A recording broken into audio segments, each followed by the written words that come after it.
I'm Dwayne from Dwayne's Outdoors Adventures on YouTube. Please subscribe. One of the other steps that we as bow hunters should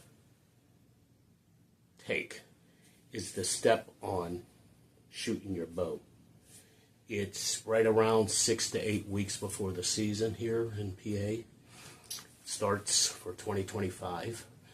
So I'm going to go outside, and it's mostly my mechanics, the bow performance.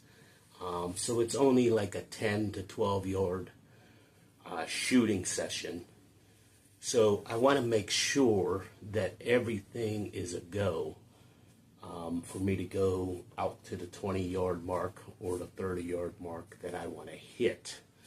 I prefer to target my deer 20 yards or closer.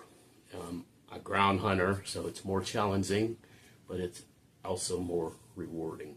So stay tuned with me, and I'm going to film me shooting my bow. Thank you.